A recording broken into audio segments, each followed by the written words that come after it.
Hello NIPER aspirants, welcome back to Khushi pharma insights. कैसे चल रही है आपकी नाइपर जे नॉन फार्मा की तैयारी? आज लेट हुआ थोड़ा सा, उसके लिए sorry, but consistency should be maintained. So today is the day 8 of Naipar JEE non-pharma, and the topic for today is drug research and development. This is a very much important topic for your non-pharma NIPER, for your NIPER exam. Okay, तो आपको जो मैं इसमें पढ़ाऊँगी वो तो बिल्कुल भी skip नहीं करना है, और जो आपने पहले पढ़ा था वो भी रिवाइज करना है, बट जो मैं पढ़ाऊँगी ये तो बेयर मिनिमम है, आपको पढ़ना ही है। So let's start without wasting our time. Okay, drug research and development क्या होता है? It is a systemic process of discovering, testing and bringing a new drug molecule to market. अभी हम क्या करते हैं, किसी भी ड्रग का रिसर्च करते हैं और उसे डेवलप करते हैं। क्यों? ताकि हम उसे मार्केट में लेके आए, और हमारी रिस्पॉन्सिबिलिटी है कि हम ड्रग की जो सेफ्टी, एफिकेसी और क्वालिटी को प्योर अच्छे से इंश्योर करें, ताकि जो नॉर्मल पीपल है क्योंकि मार्केटिंग के बाद पोस्ट मार्केटिंग सर्विलेंस जो चलता है, उसमें जो फेज़ 4 होता है उसमें ड्रग की सेफ्टी, एफिकेसी और क्वालिटी को ही देखा जाता है कि वो जो नॉर्मल पॉपुलेशन है उसको किस तरीके से अफेक्ट कर रही है। कोई ज़्यादा टॉक्सिसिटी होती है तो उस केस में कई बार हम ड्रग को विदड्रॉ भी कर लेते हैं। Okay, moving on to the next, that is जो complete drug discovery and development का टाइम होता है वो 10 to 15 ईयर्स होता है, और जो एवरेज कॉस्ट उसको लगती है greater than 1 to 2 billion, greater than $1 to 2 billion से ज़्यादा लगती है। Imagine guys, imagine only one out of जब कोई साइंटिस्ट 10,000 मॉलिक्यूल्स पे स्टडी करते हैं तो उसमें से सिर्फ एक ड्रग होती है, 1 in 10,000 becomes an approved drug. This is what we called as hard work. Okay, then moving on to the next, that is overview of drug development pipeline. Let me tell you, the very first step for this is drug identification, second is lead discovery, then third is lead optimization, preclinical studies, then clinical trials from phase 1 to phase 4 is official, but एक और होता है phase 0 जिसको माइक्रोडोजिंग study बोलते हैं। उसके बारे में अगर आपको कुछ पता है तो मुझे कमेंट बॉक्स में कमेंट करके बताओ। माइक्रोडोजिंग, उसमें कितना डोज देते हैं, और उसे कंपनी जनरली अपने फ़ायदे के लिए करती है ताकि उसे बाद में ज़्यादा नुकसान ना हो, उसे बहुत ज़्यादा लॉस ना हो बाद में, उसको पहले ही थोड़ा आइडिया लग जाए कि ड्रग किस तरीके से काम कर रही है।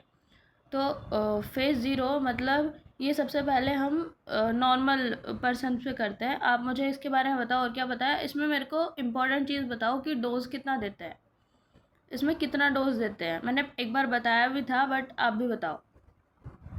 उसके बाद आता है regulatory approval, then post marketing surveillance. Post marketing surveillance is actually phase 4, and do you know what is the name of phase 1, phase 2, phase 3? और इसमें सबसे पहले जो पेशेंट पे सबसे पहले जो ड्रग टेस्ट होती है वो कौन से फेज़ में होती है? मैंने बताया था, अगर याद है तो कमेंट बॉक्स में कमेंट करो। The next is drug discovery phase. Okay, let me tell you in some detail. That is target identification. The identification of biological target which is involved in disease is called target identification. Okay, the target may be enzyme or a receptor or ion channel, or it may be a gene also, और कोई pathway भी हो सकता है, ठीक है। और जो हम टारगेट को आइडेंटिफाई करते हैं वो नेटवर्क फार्माकोलॉजी से करते हैं, जिसमें कि आता है जीनोमिक्स, प्रोटियोमिक्स, या फिर हम डिसीज़ की कंप्लीट स्टडी करते हैं, डिसीज़ बायोलॉजी स्टडी बोलते हैं उसे। तो उससे हम स्टडी करके हम, ये सोर्स है हमारे किसको, टारगेट को आइडेंटिफाई करने के लिए कि वो जो टारगेट है हमारा क्या होगा, रिसेप्टर होगा, एंजाइम होगा, क्या होगा, और जो हमारी ड्रग है फिर वो किस तरीके से काम करेगी। तो सबसे पहले हम टारगेट आइडेंटिफिकेशन करते हैं, दीज आर दी सोर्सेज, और and these are the path biological target which are involved in disease. Okay, the next like this is an example of target, like ACE enzyme is the ACE inhibitor देते हैं नाम। ACE inhibitor, हम ACE inhibitor क्या है? एक anti hypertensive drug है, hypertension में use होती है। तो उसमें जो ACE एंजाइम है वो क्या है? टारगेट है किसका? ड्रग डेवलपमेंट का। इसको टारगेट करके anti hypertensive drug like captopril, enalapril वो बनाई गई थी, ठीक है। तो ये enzyme is the target. Then second one is, अभी हमने टारगेट को आइडेंटिफाई कर लिया, second one is target validation. उसमें हम क्या करते हैं, confirm that modifying target produces therapeutic effect. इसके कुछ मेथड्स होते हैं। इसमें हमें क्या करना है, कंफर्म करना है उस जो हमारा रिज़ल्ट है। लाइक अगर हमने कुछ भी लिखा है तो हमें उसे वैलिडेट करना पड़ता है। तो हम अभी सपोज़ हमने टारगेट को आइडेंटिफाई कर लिया, लेकिन हमें कैसे पता चलेगा कि यही टारगेट है, तो अभी उसका हम वैलिडेशन भी करते हैं। इसमें क्या इसमें इस प्रोसेस में हम कंफर्म करते हैं कि जो मॉडिफाइंग टारगेट हमने जो टारगेट को इमेजिन किया है, जो एजम्पशन है हमारा, वो सही भी है कि नहीं। उसके लिए कुछ मेथड्स होते हैं, वो मेथड्स इंपॉर्टेंट है, नेम याद रखो, इनफ है। ओके, मेथड इंक्लूड्स लाइक ये knockout animal models, knockout animal models, RNA interference, CRISPR gene editing and biomarker studies. These are the, अगर आप इनका सिर्फ नाम याद रखते हो तो चलेगा, ठीक है, नाम याद रख लो, एक बार एग्ज़ाम में आ सकता है, क्योंकि नाइपर में रिसर्च ही होती है, तो ये ड्रग डेवलपमेंट का ही फेज़ होता है, तो ये इम्पॉर्टेंट है ही। Knockout animal models, RNA interference, CRISPR gene editing and biomarker studies, ये स्टडीज़ चलती है नाइपर में, तो इम्पॉर्टेंट है, एक बार इससे गो थ्रू ज़रूर करो। उसके बाद नेक्स्ट है लीड कंपाउंड आइडेंटिफिकेशन। अभी हमने टारगेट आइडेंटिफाई कर लिया, उसे वैलिडेट कर लिया। अब हम क्या करेंगे, हम वो मॉलिक्यूल्स मीन्स ड्रग को आइडेंटिफाई कर रहे हैं। अब यहाँ हम जो हमारे टारगेट से इंटरेक्ट करेगी, लाइक रिसेप्टर अभी हमें पता है, लेकिन कौन सी ड्रग उसके साथ जाके बाइंड करेगी, दिस इज़ लीड कंपाउंड, ठीक है। उसके कुछ मेथड्स है, इसके मेथड्स भी याद करो। मेथड्स है like high throughput screening, natural product screening and rational drug design plus computer aided drug design, और एक स्ट्रक्चर बेस्ड ड्रग डिज़ाइन। तो सिर्फ आप ये नाम याद रखो, इनफ है, ठीक है। उसके बाद आता है लीड को ऑप्टिमाइज़ करना है। इसमें हम क्या करते हैं, जो प्रॉपर्टीज़ है ना लीड मॉलिक्यूल की, जो हमारी डिज़ायर्ड प्रॉपर्टी है वो उसमें प्रेजेंट होनी चाहिए। तो उसमें हम उसकी जो पहले ही उसमें प्रॉपर्टी रहती है, आपने सार पढ़ा था ना, ये सार से रिलेटेड है, लीड ऑप्टिमाइजेशन सार से रिलेटेड है। उसमें जो हम लीड मॉलिक्यूल है उसकी प्रॉपर्टीज़ को इम्प्रूव करते हैं, like potency, selectivity, stability, solubility, और टॉक्सिसिटी कम करते हैं, एडवर्स इफेक्ट जितने हो सके उतने कम करते हैं विद द हेल्प ऑफ सार। और ये फार्माकोकाइनेटिक्स एंड टॉक्सिसिटी रिडक्शन, इसकी भी कुछ टेक्निक्स है। एक तो फर्स्ट यही है सार, और ये दूसरा भी यही है, मेडिसिनल केमिस्ट्री मॉडिफिकेशन, यही है, सार ही है।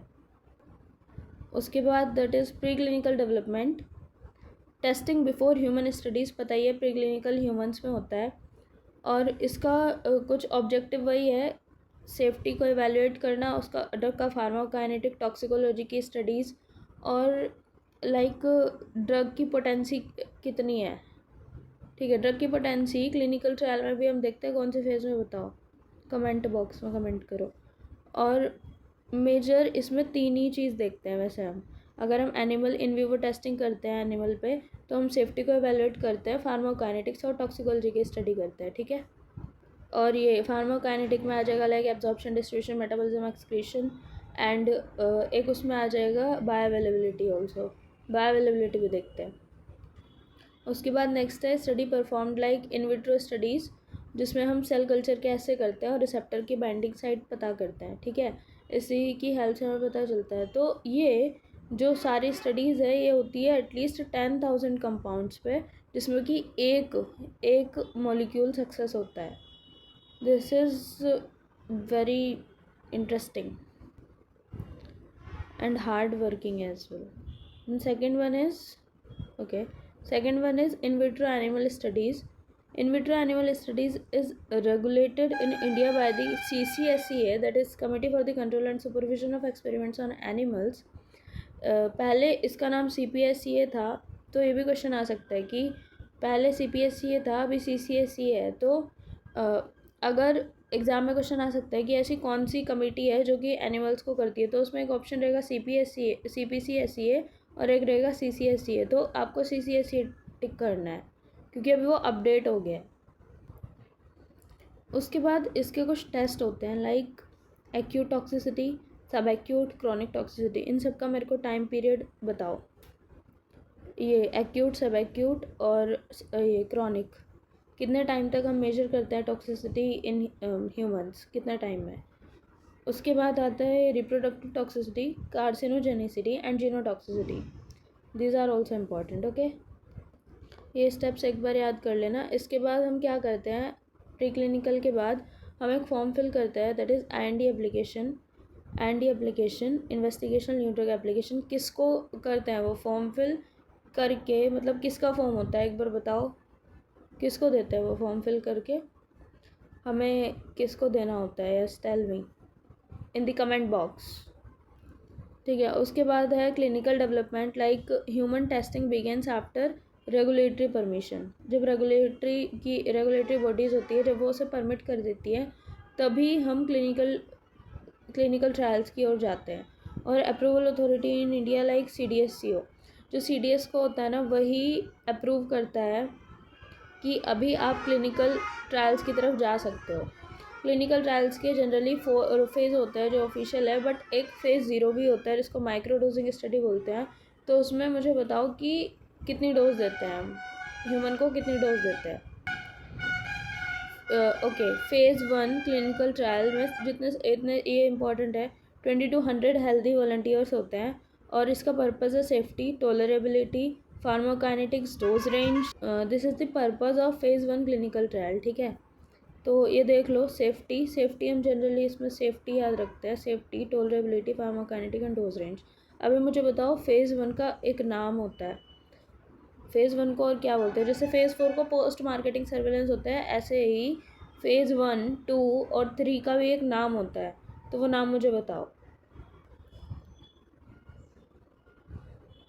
हाँ, इसमें हम जो फ़ेज़ 1 है उसमें जनरली सेफ्टी को ज़्यादा इम्पोर्टेंट, ज़्यादा एम्फेसाइज़ करते हैं।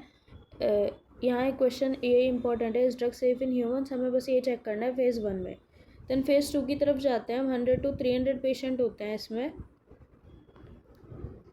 और इसका जो पर्पज़ होता है वो therapeutic efficacy, dose optimisation, short term safety. इसमें जो इम्पोर्टेंट है, ये वर्ड इम्पोर्टेंट है, थेरापेटिक एफिकेसी। ठीक है, इसका भी नाम बताओ मुझे, इसका क्या अदर नेम क्या होता है फ़ेज़ 2 का?